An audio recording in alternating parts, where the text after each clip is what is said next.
ముఖ్యంగా 26వ తారీఖు ఇక్కడ జరిగినటువంటి ఒక సంఘటనకి సంబంధించినటువంటి వివరణ ఇవ్వడానికి ఈ పాత్రికేయ సమావేశం ఏర్పాటు చేయడం అనేది జరిగింది. మనందరికీ తెలుసు, ఆ రోజు జరిగినటువంటి సంఘటన కొంతమంది ఎస్టీ సోదరులు ఇక్కడ ఉన్నటువంటి వాళ్ళకి బెంతోరియా సర్టిఫికేట్స్ ఇవ్వడానికి వీల్లేదు అని చెప్పే ఒక కార్యక్రమంలో భాగంగా వాళ్ళందరూ వచ్చి ఒక రిప్రజెంటేషన్ అనేది ఇవ్వడం జరిగింది. మరి ఆ రిప్రజెంటేషన్ ఇచ్చినటువంటి సందర్భంలో అక్కడ వచ్చినటువంటి ప్రతినిధులతో అనేక విషయాలు కూలంకుషంగా మాట్లాడడం జరిగింది. ముఖ్యంగా వారి వాదన ఏంటి అని అంటే, ఇక్కడ ఇచ్చాపురంలో నివసిస్తున్నటువంటి వాళ్ళందరూ నకిలీ బెంతోరియాలు, వాళ్ళు ఎస్టీ క్లెయిమ్ చేస్తున్నారు, దానివల్ల మాకు కొన్ని సమస్యలు ఉన్నాయని వాళ్ళు చెప్పటం. మరి దానికి సంబంధించి నేను కూడా ఒక ప్రజాప్రతినిధిగా 3 సార్లు ఎన్నికైనటువంటి ఒక ఎమ్మెల్యేగా ఈ నియోజకవర్గంలో దాదాపు 27,000 మంది అతిగతి లేనటువంటి పరిస్థితి, ఏ కులానికి మేము చెందుతామో తెలియనటువంటి పరిస్థితి, మరీ ముఖ్యంగా చదువుకున్నటువంటి విద్యార్థులు ఈ కుల ధృవీకరణ లేకపోవటం వల్ల వాళ్ళు పడుతున్నటువంటి అవస్థలు, ఎక్కడెక్కడో హోటల్స్లో కాఫీ షాపుల్లో పనిచేసుకుంటున్నటువంటి దుర్గతి వాళ్ళకి వివరించడం జరిగింది. ఆ జరుగుతున్నటువంటి సందర్భంలో ఒక వ్యక్తి ప్రత్యేకంగా అగ్రెసివ్గా తను నువ్వెవరవు అసెంబ్లీలో మాట్లాడడానికి అన్నటువంటి సందర్భంలో నేను కొంచెం రియాక్ట్ అయ్యి ఒక మాట మాట్లాడాను.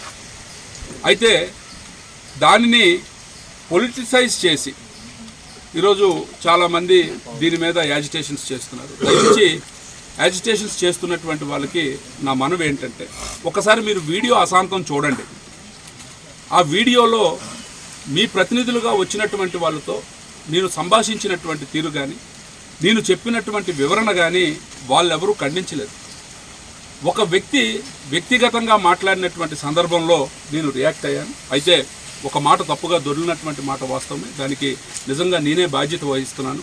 ఖచ్చితంగా అది ఎవరు మనసునైనా నొప్పించుంటే నేను నా ఈ మాటని వెనక్కి తీసుకుంటున్నాను, క్షమించమని కూడా నేను అడుగుతున్నాను. అయితే ఇక్కడ అర్థం చేసుకోవాలి, 27,000 మందికి సంబంధించినటువంటి ఒక అంశం. ఖచ్చితంగా వాళ్ళు అనేక సందర్భాల్లో నాకు రిప్రజెంట్ చేసి, నేను కూడా వ్యక్తిగతంగా వాళ్ళ తాలూకా బాధలు తెలిసినటువంటి ఒక వ్యక్తిగా, ఒక బాధ్యతగా నేను అసెంబ్లీలో రిప్రజెంట్ చేసినట్టు సందర్భం కానీ, లేకపోతే ఈరోజు పిటిషన్ కమిటీకి వెళ్ళినటువంటి సందర్భం కానీ ఉంది.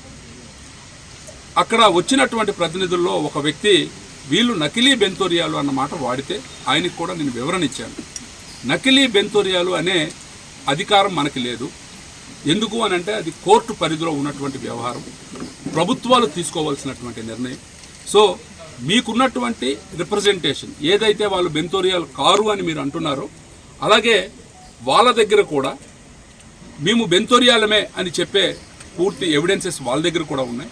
సో దయుంచి దీన్ని రాజకీయం చేయకండి, కన్ఫ్యూజన్ క్రియేట్ చేయకండి.